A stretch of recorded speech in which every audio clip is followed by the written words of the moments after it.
एक गांव में सुधा नाम की एक बहुत मोटी लड़की रहा करती थी। गांव के सभी लोग उसके मोटापे की वजह से मोटी मोटी कहकर उसे बुलाया करते थे। सुधा को भूख बहुत लगती थी। वो चाहे जितना भी खाना खा ले, मगर उसकी भूख कुंभकर्ण के नींद की जैसी थी। उसका पेट ही नहीं भरता था। उसकी माँ बिमला को उसकी बहुत फिक्र रहती थी। एक दिन सुधा सज धज कर कहीं जा रही थी। अरे, इतना सज धज कर कहाँ जा रही है सुधा? आज ना तो होली है और ना ही दिवाली है। क्या माँ, कभी कभी तो मैं श्रृंगार करती हूँ, उसमें भी आपको दिक्कत होने लगी? क्योंकि जब जब तू श्रृंगार करती है ना, तब तब मेरा दिल बैठ जाता है, ये सोचकर कि पता नहीं तू किसका बेड़ा गर्क करने जा रही है। गांव वाले तो मेरा मजाक उड़ाते ही हैं। अब तो आप भी गांव वालों के साथ साथ मेरा मजाक उड़ाने लगी। गांव वाले तेरा मजाक नहीं उड़ाते, सच कहते हैं। कितनी बार कहा है कि कम खाया कर, कम खाया कर। मजाल है कि तेरे कान पर जूं भी रेंगी हो, और नतीजा ये हुआ कि तू हो गई है फूल कर कुप्पा। हाँ तो क्या बुरी बात है माँ, फूल कर कुप्पा ही तो हुई हूँ ना, सूख कर छुहाड़ा तो नहीं हुई ना। मुझे ऐसी लड़कियाँ बिल्कुल पसंद नहीं है कि जरा सी हवा चले और उसमें वो उड़ जाएं। हाँ, लेकिन मुझे भी ऐसी लड़कियाँ पसंद नहीं जिनके जिस्म बुलडोजर की तरह हो जाएं, कि अगर गलती से भी उनका जिस्म किसी दीवार से टकरा जाए तो दीवार ही टूट कर गिर जाए। मैं जा रही हूँ माँ, मैं घर आकर बात करूँगी। अरे मेरी बात तो सुन। अरे, मगर सुधा विमला की पूरी बात सुने बगैर ही वहाँ से चली गई। इधर सुमन का घर जगमगा रहा था। बारात आ चुकी थी। सुमन के पापा कन्हैया लाल दरवाजे पर अपने सभी मेहमानों का स्वागत कर रहे थे कि तभी कन्हैया लाल की नजर दूर से आई हुई सुधा पर पड़ी। कन्हैया लाल घबराते हुए तुरंत अपने बगल में खड़े नौकर छोटू से बोले, छोटू, ये मैं क्या देख रहा हूँ? क्या देख रहे हैं मालिक? और अचानक आप इतने घबरा क्यों गए? अरे वो सामने उस मुसीबत को देखा जो हमारे ही घर की ओर चली आ रही है। कन्हैया लाल के कहने पर छोटू ने जैसे ही सामने की ओर देखा तो उसके चेहरे पर भी घबराहट झलकने लगी। मालिक, मैं भी वही देख रहा हूँ जो आप ही देख रहे हैं। तूने मुझे बर्बाद कर दिया छोटू। तुझसे मैंने कहा था कि विमला देवी के घर पर शादी के कार्ड मत देना। मुझे लगता है कि तू गलती से विमला देवी के घर पर कार्ड देकर आ गया। नहीं नहीं मालिक, लगता है कि आप घबराहट में ये भूल गए हैं कि मैं आपके घर का नौकर हूँ, मालिक नहीं।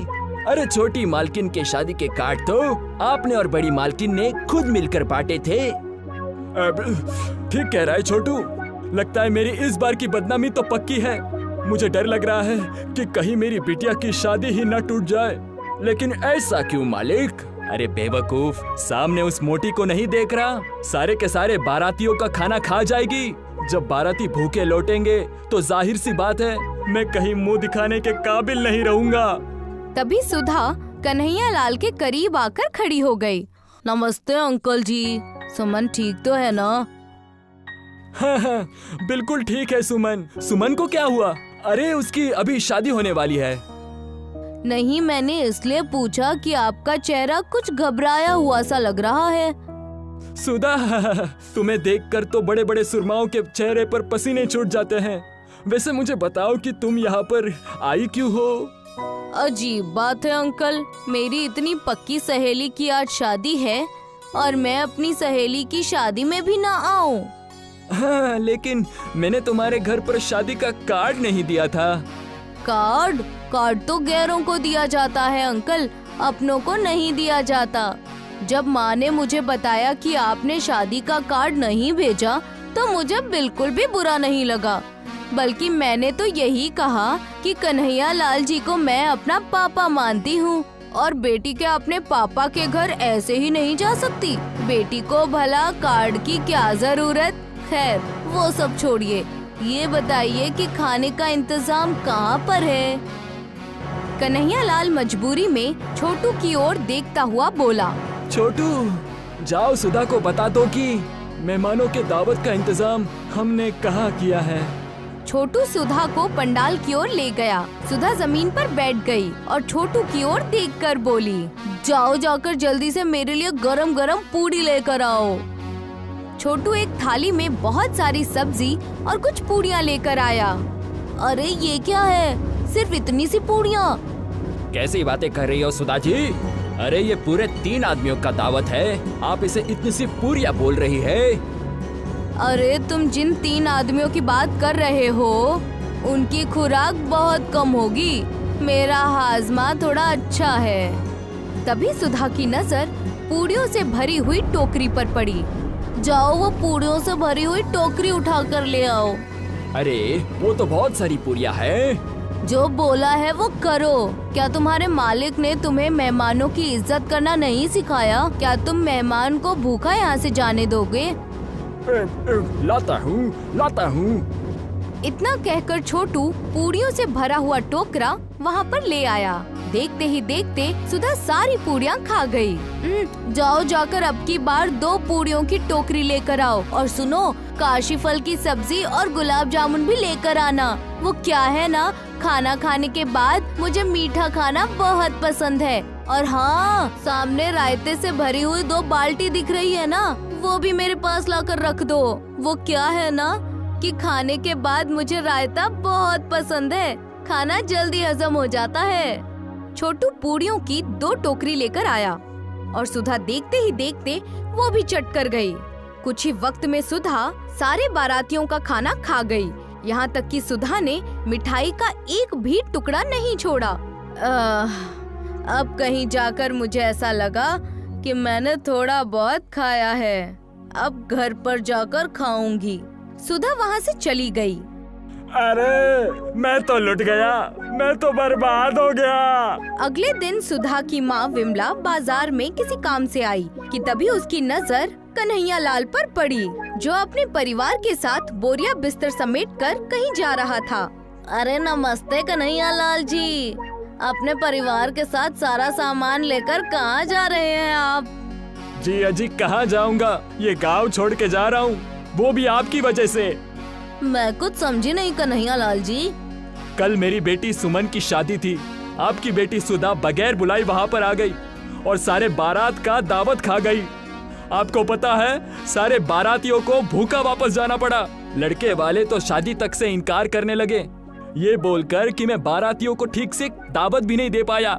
कुछ सालों बाद मेरी छोटी बिटिया की भी शादी है। आपकी बिटिया कल को मेरी छोटी बिटिया की शादी में पहुंच जाएगी और सारे बारातियों का दावत खा जाएगी, इसलिए मैं ये गांव छोड़कर पहले ही जा रहा हूँ। इतना कहकर कन्हैया लाल वहाँ से चला गया और विमला सुधा पर नाराज होते हुए सीधा घर पर पहुँच गई। घर पर सुधा बिस्तर पर आराम से लेटी हुई थी। तो आखिरकार तुमने वही किया जिस बात का मुझे डर था। तुम्हें क्या जरूरत थी कन्हैया लाल जी की बेटी की शादी में जाने की?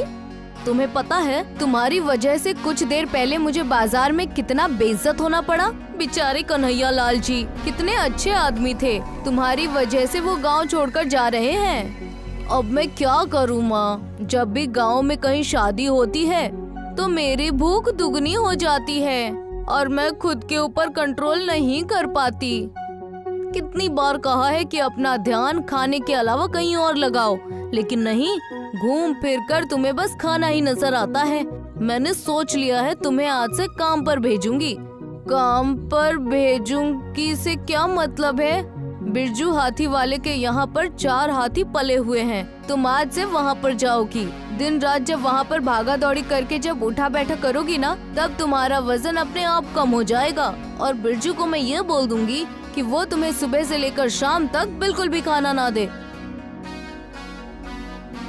अगले दिन बिमला बिरजू हाथी वाले के यहाँ पर सुधा को छोड़कर आ गई। सुनो सुधा, यहाँ तुम्हारे घर वाले नाज नखरे नहीं चलेंगे। ये हाथी देख रही हो, इन सब को दावत तुम खिलाओगी। यहाँ तक कि तुम हाथियों को नहलाना और उनका गोबर साफ करना। ध्यान रखना, अगर मैंने तुम्हें 1 सेकंड के लिए भी बैठा हुआ देखा तो मैं तुम्हारे पैसे काटूंगा। इतना कहकर बिरजू वहाँ से चला गया। सुबह से लेकर शाम तक सुधा भूखी रहकर सुधा की हालत खराब हो गई। तभी उसकी नजर हाथियों के बहुत सारे केलों पर पड़ी। अरे मैं तो बेवकूफ थी जो सुबह से शाम तक भूखी रही। अरे केले किस काम आएंगे? सुधा हाथियों के सारे केले खा गई। ये तुमने क्या किया सुधा? ये तो हाथियों के 10 दिन का दावत था। मैं तो लुट गया, बर्बाद हो गया। क्या मैं कल से काम पर आऊं बिरजू चाचा? नहीं सुधा, तुम्हें अब कल से काम पर आने की कोई जरूरत नहीं। मुझे लगता है कि कल से मुझे अब कोई और काम देखना पड़ेगा ताकि मैं अपने हाथियों के लिए कहीं से दावत का इंतजाम कर सकूं। बिरजू ने सुधा को काम से निकाल दिया, बल्कि वो बेचारा तो खुद मजदूरी करके अपने हाथियों का पेट पालने में लगा हुआ था। मगर सुधा की भूख दिन ब दिन बढ़ती जा रही थी। थक हार कर बिमला ने सुधा की नौकरी एक सरकारी स्कूल में लगा दी। सुधा सरकारी स्कूल में नौकरी पर जाने लगी। सुधा, तुम्हारे बारे में तो सभी लोग जानते हैं कि तुम कितनी बड़ी भुक्खड़ हो। यहाँ तक कि तुमने बिरजू हाथी वाले तक का बेड़ा गर्क कर दिया। इसमें मेरी कोई गलती नहीं है मैडम जी। अब मुझे भूख ही इतनी लगती है तो मैं क्या करूं? तुम्हारी माँ ने मुझसे कहा है कि तुम्हें स्कूल में दिन भर खाने को कुछ भी न दिया जाए। याद रखना, अगर मैंने तुम्हें खाना खाते देख लिया ना तो फिर मैं तुम्हारी माँ से तुम्हारी शिकायत कर दूंगी और तुम्हें एक फूटी कौड़ी भी नहीं दूंगी। 2 दिन तक सुधा ने बड़ी मुश्किल से अपनी भूख के ऊपर कंट्रोल किया। दोपहर के वक्त सुधा भूख से बेहाल स्कूल में थी कि तभी उसकी नाक खाने की खुशबू से टकराई। अरे ये इतनी अच्छी खुशबू कहाँ से आ रही है? मुझे जाकर देखना चाहिए कि स्कूल में इतना अच्छा खाना लेकर आखिर कौन आया है। सुधा ने देखा कि वहाँ पर सरकार की तरफ से बहुत सारा खाना रखा हुआ था। देखते ही देखते सुधा सारा खाना खा गई। तभी वहाँ पर स्कूल की प्रिंसिपल आ गई। अरे ये तुमने क्या किया सुधा? तुम तो सारे बच्चों का खाना खा गई। मुझे बहुत तेज भूख लग रही थी मैम। मुझे पता ही नहीं चला कि सारा खाना खत्म हो गया। तुम्हारी सजा ये है कि आज रात तुम घर नहीं जाओगी। सारी रात बंद रहोगी। सुबह तक तुम्हारी अक्ल ठिकाने आ जाएगी। प्रिंसिपल सुधा को बंद करके चली गई। सुबह तक सुधा को बहुत तेज भूख लगने लगी। दोपहर के टाइम खाली पीरियड के वक्त जब बच्चे क्लास से चले गए तो सुधा बच्चों के बैग से टिफिन निकालने लगी। अरे वाह, मुझे तो पता ही नहीं था कि गांव में इतना अच्छा खाना भी बनता है। और ये खाना बच्चे खाएंगे नहीं, मैं खाऊंगी ये। सुधा स्कूल के सारे बच्चों का खाना खा गई। जब बच्चे इंटरवल के वक्त खाली डब्बा देखकर रोने लगे तो प्रिंसिपल को समझ में आ गया कि ये सब सुधा का किया धरा है। सुधा, कहाँ हो तुम? जल्दी आओ यहाँ। क्या हुआ प्रिंसिपल मैम? ये तुमने क्या किया? पहले तुम सरकार की तरफ से दिया हुआ बच्चों का सारा खाना खा गई और अब तुम बच्चों का टिफिन निकाल कर खाने लगी हो। मुझे बच्चों को भूखा नहीं मरवाना। तुम यहाँ से जा सकती हो। और फिर वही हुआ। प्रिंसिपल ने सुधा को काम से निकाल दिया। सुधा बेटी, अब अपने खाने पर थोड़ा कंट्रोल कर। अगर तेरा हाल यही रहा तो तुमसे कौन शादी करेगा? अपना वजन कम करो। मैं अपना वजन कम नहीं कर सकती माँ। आप जानती हो कि खाना मेरी कमजोरी है। सुधा, जब तू अपना दिमाग कहीं और लगाएगी ना तो तुझे भूख बहुत कम लगेगी।